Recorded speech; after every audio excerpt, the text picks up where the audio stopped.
First of all, welcome to the participants, and of course, welcome to our presenters. This is Perspectives on Japan's Higher Education Policy, and this is room 3C, in case anybody wants. And I'm Cheryl Silverman. I'll be moderating. I teach in this classroom. I do the anthropology courses for Lakeland. I'd like to first of all introduce our speakers, and then one by one they'll do their presentations, and we'll save the question Q&A for the last. And it's not on the stopwatch, but it looks like it's about 20 minutes per presentation, although we have 4 presentations and 5 people because one presentation is a joint presentation. So let's try to keep to around 20 minutes so we can leave time at the end for questions. I was told to try to finish on time, so let's aim for that. So first of all, I'll introduce Annette Bradford. She's assistant professor in the School of Business Administration at Meiji University and pursuing a doctorate in educational administration and policy studies at George Washington University. And she's recently completed a Council on Foreign Relations International Affairs Fellowship in Japan. And Dr. Brender is sitting next to her. He's currently Associate Dean of Lakeland College, Japan. And as former Japan and South Korean correspondent of the Chronicle for Higher Education, he published numerous articles on the higher education systems of Japan and Korea, and continues to make presentations for the Fulbright Organization and others on the state of Japanese higher education today and the future past. And then, we have Tao Huang and Tsukasa Daisen, okay, who have done a great deal of research in changing academic profession, internationalization of higher education and curriculum reforms in undergraduate education. They're both full professors at the Research Institute for Higher Education at Hiroshima University. And then Mr. Takao Kenibetsu of Tokyo Jogakan College. He's worked with NEXT, the Japanese Ministry of Education, Culture, Sports, Science, and Technology, and with UNESCO in Bangkok in the field of international education development and cooperation. He also served as consultant for UNESCO, ASEAN, East Asia Summit, NEXT, and other organizations. He has his MA from School of International Training and PhD from the University of Maryland. So let's go ahead with the first presentation by Annette Bradford, Assistant Professor, Meiji University. She's going to speak on globalization and internationalization, drivers of Japanese higher education reform. Thank you. So good afternoon. I want to start this presentation with a little disclaimer saying I wasn't quite sure of the makeup of people attending this conference, and so I'm going to start off with a sort of slight literature review, going over the definitions of globalization and internationalization, and I realize that many of you here already have that knowledge, so that's my disclaimer there. Now that I'm here and I see who everybody is. But the idea for this presentation actually came to me last year as I was sitting in a presentation at the Japan Association of Language Teachers Conference. The presentation discussed the development of a survey to measure university students' perceptions of globalization, Japanese university students. And the presentation highlighted the fact that globalization, the term globalization, is used with ever-increasing frequency in higher education discourse, yet it's used in different ways by different people. And in the presentation, a short discussion ensued concerning the definitions and the usages of the terms globalization and internationalization, and it seemed that many times the two terms have been conflated. And I was prompted to think about the times that I've seen the two words used interchangeably during the course of my own PhD research. I'm conducting a study into English taught programs in Japanese universities. And so I thought I'd sort of go through my understandings of the difference between globalization and internationalization. And then after that, I'm going to briefly introduce some of the Japanese higher education internationalization initiatives and comment on the status and the likelihood of success. So, basically, in the higher education literature, internationalization is seen as something that higher education institutions do, while globalization is something that is happening to them. There are many volumes, of course, that have been written which seek to provide a definition of globalization. And after reviewing some of those volumes, I've concluded that it is an uneven and complex process. And as Stiger in 2003 said, it can be likened to the parable of the blind scholars and their encounter with the elephant, where each scholar reached out and touched a different part of the elephant and drew a different conclusion as to the animal's overall shape. With globalization, some scholars argue that it is the opening up of business, trade, and economic activities that lie at the core of globalization, yet others emphasize political, cultural, or ideological aspects, and others talk about the environmental process. For me, a definition of globalization that resonates with me is one that includes dimensions of both spatial awareness and the process of interaction. Of course, advances in transportation and communication have enabled a means of access to economic markets, social interactions, political relationships that was unimaginable just a few decades ago. So with that being said, globalization emphasizes worldwide conditions, and the impact that these conditions are having on universities is quite profound. The policies and programs that universities and governments implement to respond to globalization have become known as internationalization. And these policies and programs can include activities such as inbound and outbound mobility programs, transnational education programs, and the internationalization of the curriculum and teaching and learning processes. However, it would be false to argue that internationalization is only a reaction to globalization, as that relationship is not that clear-cut. The concepts are intertwined, and for example, an internationalization activity, for example, the intensification of student mobility programs that result from an institutional strategy to increase overseas student recruitment, can contribute to the intensification of globalization. So it's a circular mission.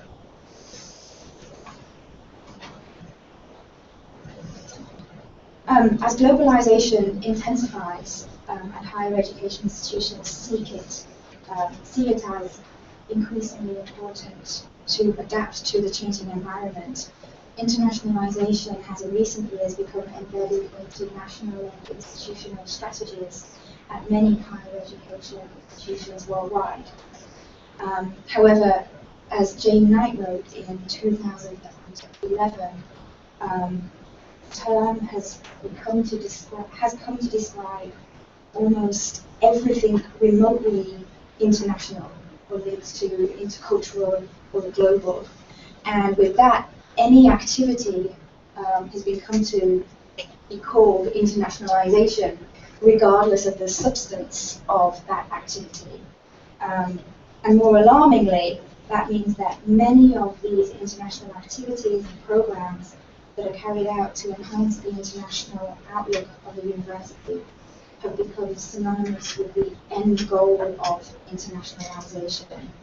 For example, there are tendencies to regard the establishment of a study abroad program or the creation of an international studies program as we have implemented internationalization. We are now internationalized. However, these programs are, I think, better seen as tools for promoting internationalization And without careful integration of these programs into the wider framework of the university and allowing students to capitalize on the skills that they learn in these programs when they return from their study abroad program, for example, it can't be said that the students have gained an international education unless we've done something with these international activities that they have been experiencing. So, in other words, the instruments of internationalization have become the main objective in many cases. And institutions are hammering after more exchange, more degree of mobility, more recruitment of international students without considering why they really want these things. And this is happening in many countries. In 2011, DeWitt and Brandenburg summed this up succinctly when they said that the why and the what of internationalization have been taken over by the how. So I think we're reaching a point of where institutions need to go back to the basics almost and consider what does internationalization mean for us? Why are we embarking down the path of increasing international students and increasing study abroad programs? What do we hope to achieve by implementing these programs, and how are we going to achieve that? And this is the point that concerns me when I consider recent internationalization policies and efforts in Japanese higher education, because I think that by and large, institutions are still not paying enough attention to exactly why they are implementing international programs, especially with all of the funding streams that we're seeing at the moment. And today I heard reference of the super global whatever thing. I still don't know the real name for that, but the deadline for applying for the super global funding stream is rapidly approaching, and people are sort of saying, oh, we need to do this, we need to internationalize, without thinking, what are we hoping to achieve? Why are we jumping on this bandwagon?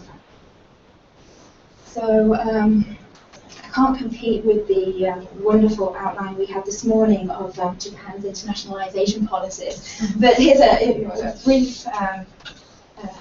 brief explanation that the shifts in focus of Japan's major internationalization policies have been well reported in recent years, from a focus on increasing the quantity of international students to Japan as a form of overseas development assistance, with 100,000 international students in the 1980s, to a recognition in the late 2000s of the need to attract high-quality international students who could contribute to the research agendas and the overall competitiveness of Japanese universities, with the 300,000 international students plan, to a focus on increasing outbound mobility, nurturing global human resources.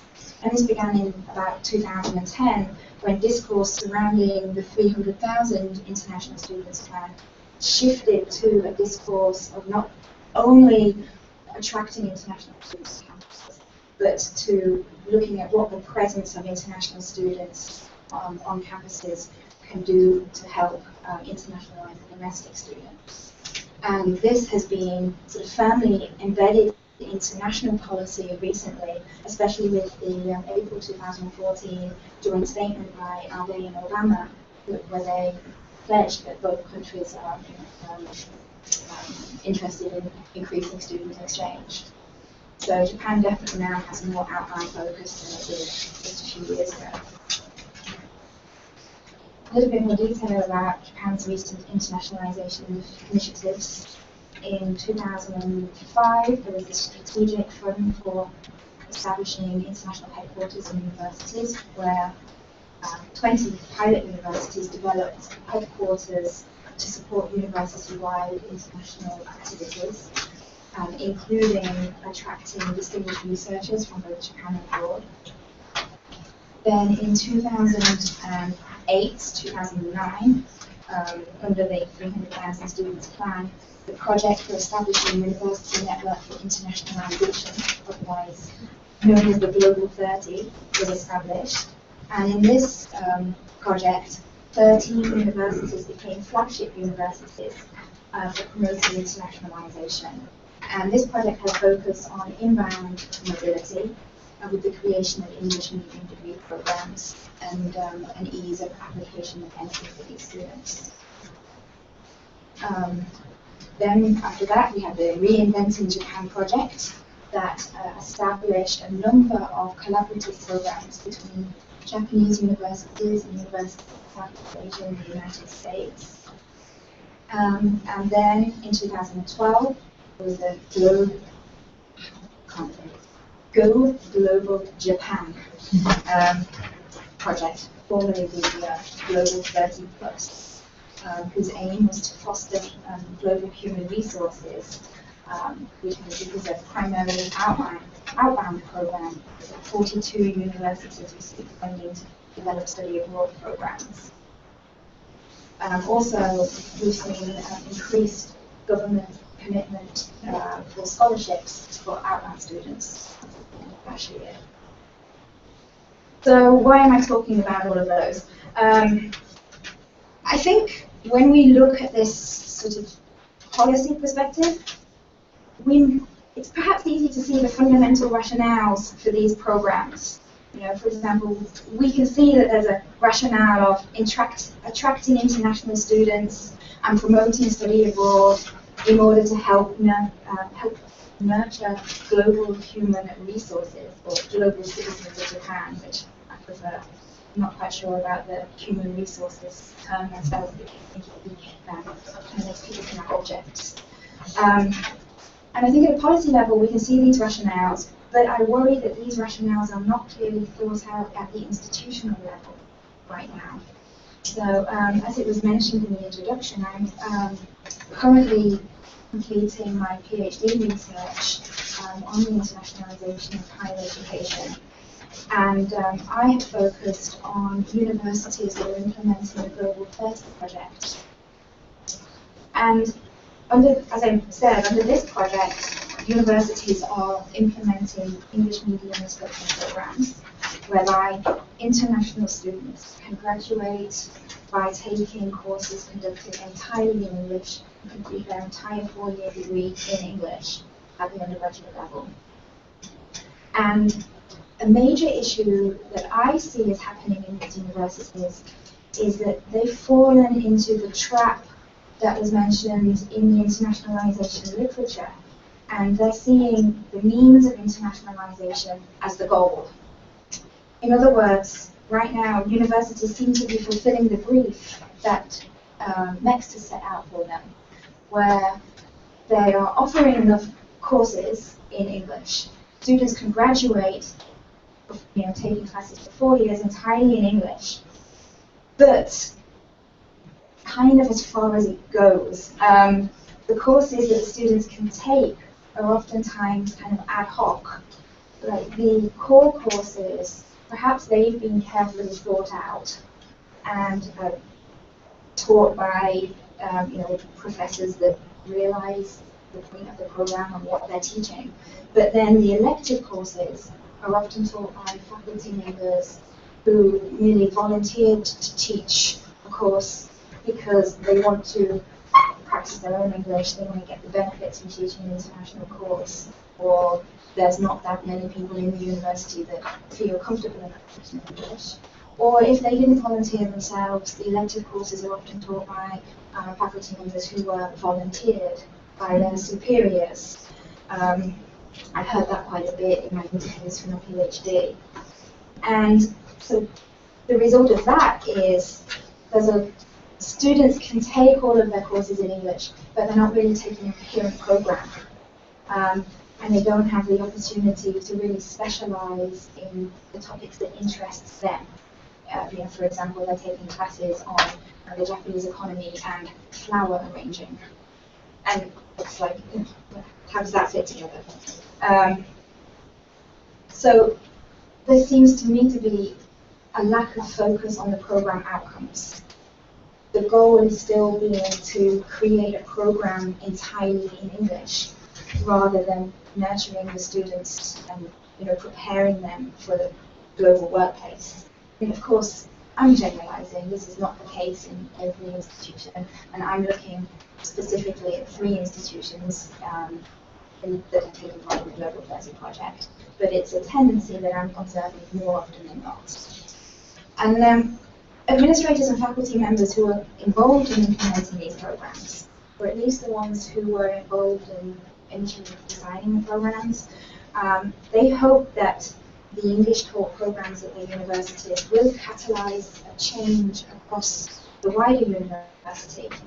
However, not much is being done to actually achieve that. A recurring complaint from international students enrolled in these English taught programs is that they don't have much opportunity for interaction with the Japanese students. They can take classes with the domestic students. They're all in there together, but you've got the international students usually sitting at the front of the classroom, the Japanese students sitting at the back. Again, generalization, but heard it from more than one person. And the Japanese students are having tendencies to view the international students as short-term exchange students. The Japanese students are still not quite aware that these international students are at their institutions for 4 years and they're real students. Universities are just sort of hoping that the internationalization will just happen, or magically happen, because of the presence of international students on campus. And more work needs to be done to integrate these students into the framework of the university if it is to incite a wider change. And another barrier to inciting broader change from the university rests with the small numbers of international students that are currently admitted into English taught programs. And I went to a presentation earlier today by Soka University, and they have a cap of 10 students on their program, which makes it sort of a little bit easier to manage maybe, and it's, at first, yeah, all well and good, but it needs to grow in order to have an impact on the rest of the university. And I've noticed, I think there's a tendency of national universities, more so than private universities, to have this kind of cap. National universities still see their goal is primarily educating domestic students, and so the kind of a little bit of, well, we don't want to give our well sought after places away to international students, so the numbers are capped more tightly than I've observed at private institutions. I worry that we're seeing similar tendencies in other internationalization programs at Japanese universities too. For example, the Globalization project still seems to be focusing on numbers of students who study abroad. And I realise that is a first step. First of all, we do have to encourage our students to go overseas. But at the same time, we need to be encouraging our departments to think about what are we doing with these students once they have been overseas. It still seems to be a little bit separate. This morning in the presentation about English media instruction, we have the lack of communication and a very sort of siloed position of different departments at universities. I think students they're going abroad. That's it, they've been abroad now, yeah, they're international. Now they're coming back and taking just a regular class, and nobody's doing anything with those skills that the students are learning. So I kind of want to end it there and say, well, that's the stage where I think we're at right now.